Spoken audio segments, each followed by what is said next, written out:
been missing for?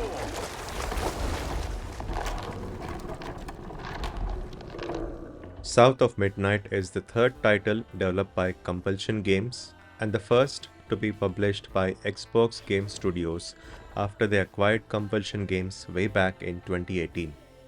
For those who won't watch the entire video, here's a summary. The game looks and feels great, with a strong emphasis on the narrative, which is set in the American Deep South. After playing several games set in Japan or Europe recently, this setting immediately feels fresh and memorable.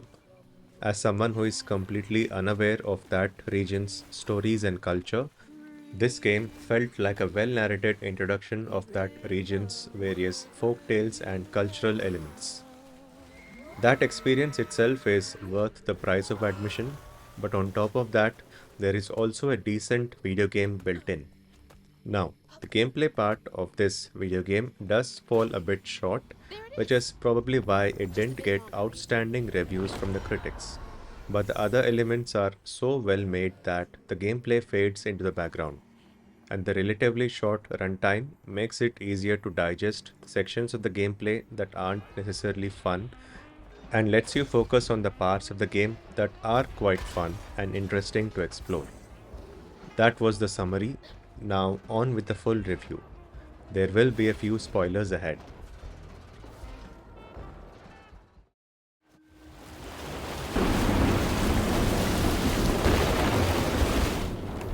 Hazel Flood is a young girl who has just finished school, shows signs of being a promising athlete, and is eager to move on to the next phase of her life. But one fine day, all future plans are put on hold as a hurricane disrupts her life and causes her to lose track of her mother, who is washed away in a flood along with their house. Almost immediately, Hazel discovers that she lives in a magical world and that she is able to see something called strands, which are everywhere around her. When she approaches her grandmother for help, she further discovers that she is a weaver who is someone that's able to control these strands using certain tools. A weaver's job is to repair any tangles or knots in the strands which cause stress or turmoil in the world. With this new knowledge, Hazel sets off on a journey to find her mother.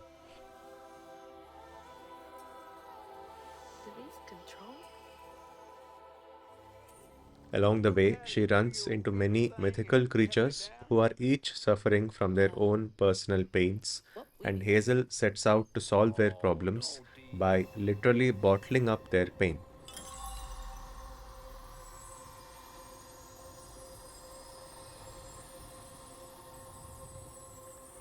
There are 14 chapters in this story, each of which are presented in a storybook style, with a narrator recapping the events of the previous chapter before starting the next.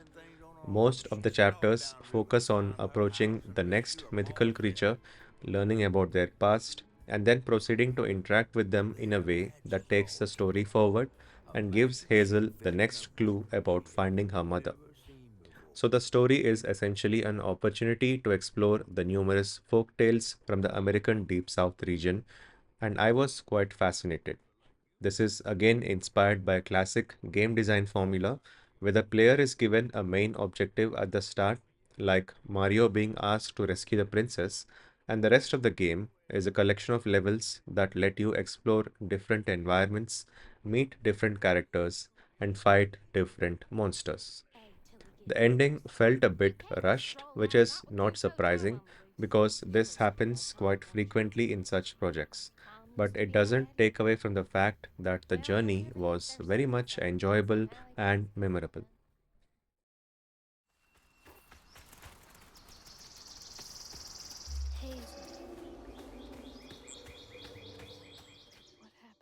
Part of what makes the game memorable are its visuals. A lot has been said about the stop motion style animation used in the game, and I agree that it is an important part of the game's visual appeal. But I see the stop motion part of the visuals to be something of a showcase, which is necessary to draw in the audience. The part of the visuals I liked were the beautifully drawn environments. From the impressive opening level showcasing a hurricane to a more relaxing look offered by the swamps, to some intricately designed indoor levels that set up some puzzles, each level of the game is beautifully crafted with the visuals narrating their own story. The characters have their own separate charm. The main human characters include Hazel, her mother Lacey, and grandmother Bunny, and a couple more supporting characters. They are all well animated, and Hazel in particular shows off her acrobatic skills throughout the game. But it is the mythical creatures who immediately seem more remarkable. For the most part, these characters are huge, and yet they all move very fast. Hazel seems tiny in comparison to these characters, and this reminded me of the Monster Hunter games a lot. Each character has a twist to their personal story, which you will have to play the game to find out. Moving on to performance, I didn't face any major issues when playing on the Series X. The stop motion animation effect has a toggle to turn it off if you find it too distracting during gameplay, but the cinematic cutscenes don't have this option, so the lower frame rate in these cutscenes might feel a bit odd to some people and even cause some discomfort. If this happens, do take a break from the game for a while before playing again. Whew, it is really picking up out there. You ready to go? I was over here all alone. I'm sorry, I know. I swung by the shelter because there was a leak in the roof, and then I had to drive folks back and forth to Jolene's to ride out the storm. Besides, you are young and spry, my little track star. Before getting to the music, let me spend some time on the voice acting.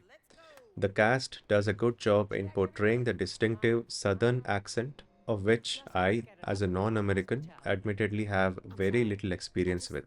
So I can't comment on how good the portrayal was, but it was consistent and sounded quite good.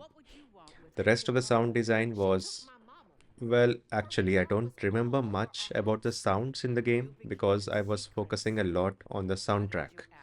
After the visuals, it is the music that steals the show. The team has tried an unconventional approach to its soundtrack, and I will echo what some well known critics mentioned in their reviews. This choice will be divisive. Some people will like this experiment while others won't. And the experiment mostly involves using songs with full vocals playing in the background when you're trying to play the game. It's not as if this hasn't been done before. Far Cry 3 did the same thing during its famous drug field burning mission, and it became a trend for a while before fading away.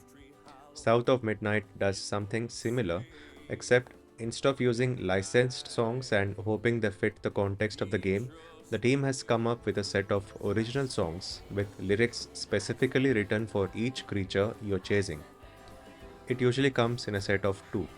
The first song narrates the tale of the creature, talking about its origin story or personality traits, and then there's a boss fight song when you're actually fighting the creature. Since these are such an important part of the game's story, I will add in a second spoiler warning before playing some of the samples. You can skip to the next section if you want to go in fresh without hearing these tracks. Here we go.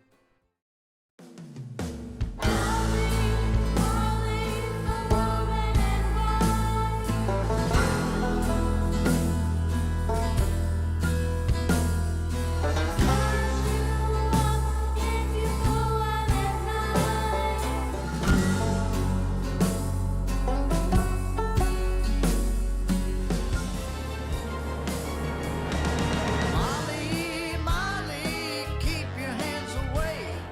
Hold and crush you is the game she played. Molly, Molly, all in white. Her grip is fast and much too tight. Hell no.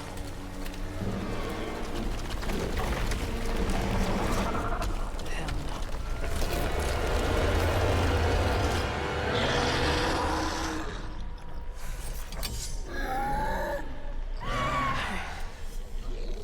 This better work. I'm talking about the gameplay at the very end because I simply feel the other aspects of the game are much more important to the overall experience.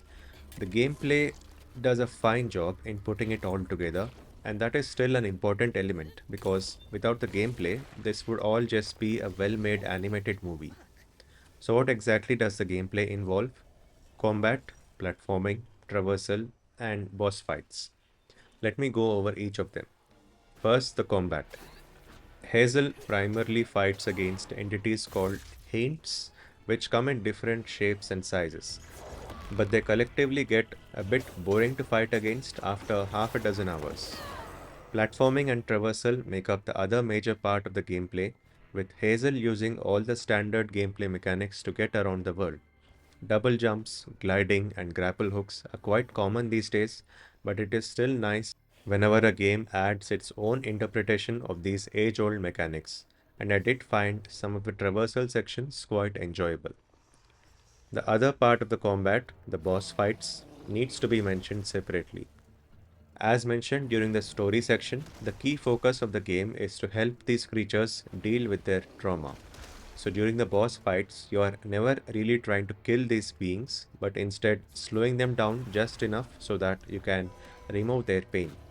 This means the fights never get too complicated and often consist of repeating the same single mechanic over and over until the fight ends. So, after you get over the initial shock of going up against a colossal being, the fights quickly become a bit stale. The final boss fight was probably the weakest of them all for reasons I won't spoil here. However, what saves the boss fights is definitely the music, which adds to the impressive effect of dealing with these large creatures. Beyond these core elements, I do have some more comments on the gameplay. The storybook presentation style hides the fact that this game doesn't have an open world, and each storybook chapter is essentially a loading screen that transports you from one level to the next. It is a relatively older form of game design that actually feels nice to have in this age of bloated open world games. The linear path keeps the player focused on the story at all times, and there are no side quests to worry about missing. The most you can do apart from following the golden path is to look around for some collectibles that provide progress towards ability upgrades as well as offer bits and pieces of lore. Once you beat the game, you can replay any of the chapters to go back and pick up anything you may have missed. Given the game's focus on magic, your weapons are essentially magical objects with which you can perform basic melee combat. You also have a magical companion who can help you in combat by taking over an enemy and then fighting other enemies on your behalf. But this companion, called Crouton, is also helpful in solving some light puzzles by fitting into small spaces that Hazel can't access on her own. So, to recap the gameplay loop, there's a bit of platforming, some light combat, a few basic puzzles here and there, and the level usually ends in a boss fight. Then there's a loading screen to the next level, and you repeat the same thing in a different environment. It all sounds simple, but it is packaged really well. This format also makes it easier to play the game in smaller chunks if you have limited time. Based on your difficulty settings, each chapter takes no longer than 30 to 40 minutes, with the longest one probably taking an hour. Again, compared to some bloated AAA games, I found this to be a welcome change of pace. Take this and go find your mama. South of Midnight is a well built narrative experience that blurs the lines between AA and AAA games while still carrying the price tag of a AA game. As always, for existing customers of Xbox Game Pass, this game is easy to recommend and offers good value for the subscription price. The charming art style, incredible music, and immersive story will likely capture your attention in the opening chapter itself, and the well paced runtime of 10 to 12 hours will make this a thoroughly enjoyable adventure. Thanks for watching.